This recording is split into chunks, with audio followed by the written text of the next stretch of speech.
Hi, how are you? I'm Raid Hayajna, Assistant Professor at Qatar University, History Program.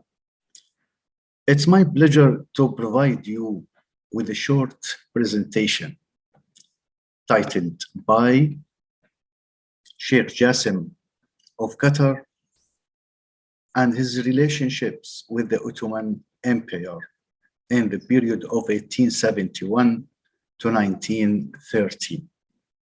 1871 is the year when the Ottoman forces entered Qatar in the name of protection Qatar from external dangers, while 1913 was the year in which Sheikh Jassim died and his son Sheikh Abdullah assumed the power. The main topics of this presentation are: who is Sheikh Jassim of Qatar? The entry of Ottomans into Qatar 1871, stages of this relationship between Sheikh Jassim and Ottomans, Ottomans' interventions in Qatar, internal issues, and the results of that. Who is Sheikh Jassim? Sheikh Jassim was and still known as the founder and leader of Qatar. He was a military leader and a Mufti judge, as well as he was a poet. He fought many wars with neighbors and others to defend Qatar. According to most historians, Sheikh Jassim bin Muhammad bin Thani was born around 1827 and grew up in Thuwairot city. It's a city in the northeast of Qatar. And there he learned Quran and its sciences, as well as Sharia. Sheikh Jassim was strong in character and one of the most famous men of his time in the Arab Gulf region.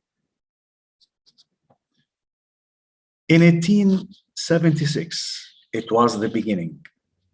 He assumed the administration of government in Qatar alongside his old sick father, while on December 18, 1878, he succeeded his father in power with the support of the people of Qatar and was able to establish the foundations of national rule under the leadership of his family Al Thani.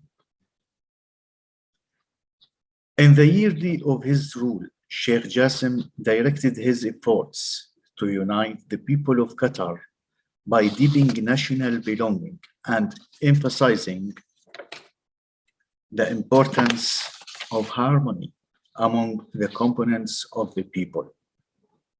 He paid a great deal of interest in education, so he established the schools and built the mosques. He was interested in developing seaports, building ships, and promoting the pearl trade, until Qatar became one of the largest sources of pearl in the region, and its trade relations with India and the coasts of East Africa were strengthened. On the external level, he was a strong supporter of Islamic Caliphate and one of the leaders in its defense, despite all the pressures he faced.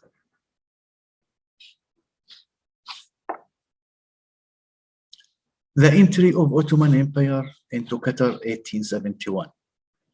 On the other hand, the Ottoman Empire was present in the Arabian Gulf region, but this presence didn't have an actual impact in the region because of its competition with Britain. But with the year 1871, and as a result of many reasons, the Ottomans arrived the Arabian Gulf region again, with its intention to have an actual influence in the region.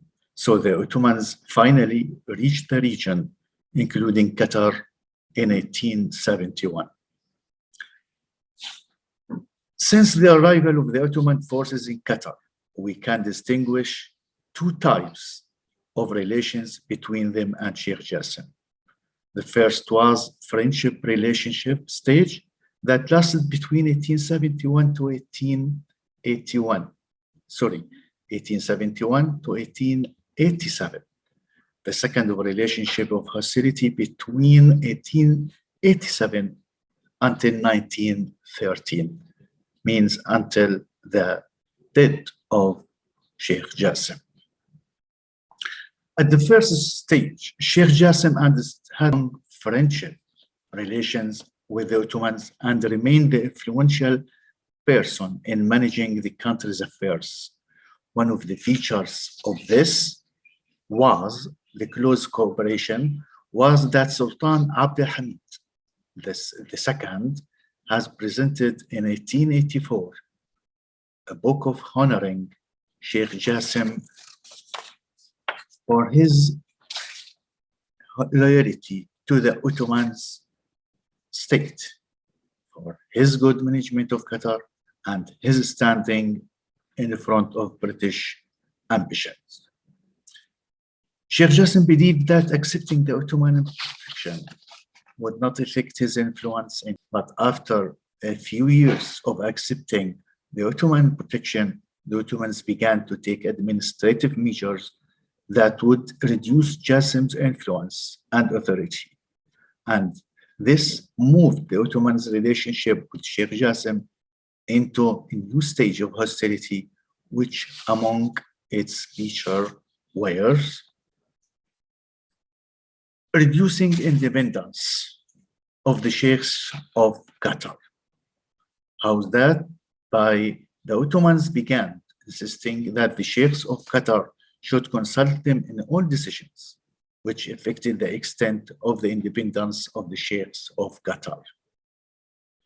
Two, the decision of the Ottomans to establish a customs collection department in Qatar in 1887. And this meant reducing the financial resources of the Emirates. What the Sheikh Jassim attempted was these measures promoted Sheikh Jassim to reject them all, declaring that this would be followed by great rejection from the merchants. And he announced his relinquishing the title of Qa'im Maqam that the Ottomans granted him during the period of a friendship between them. In addition of all of this, the Ottomans took many other measures.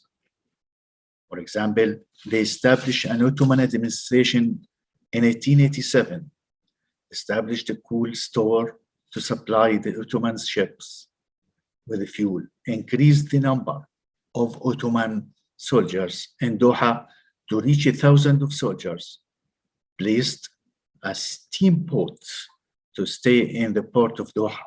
They finally appointed Ottoman administrators for the ports of Doha and Zbara to collect customs from ships and impose fees and taxes on the pure trade. As a result, or as a natural result of these Ottoman measures in Qatar, Sheikh Jassim rejected them all completely, and the relations between him and the Ottomans take another stage, and the Ottomans began to take the side of complete hostility, which eventually led to the Battle of Wajba in 1893. This is a brief and short presentation about Sheikh Jassim and his relationships with the Ottomans. Thank you.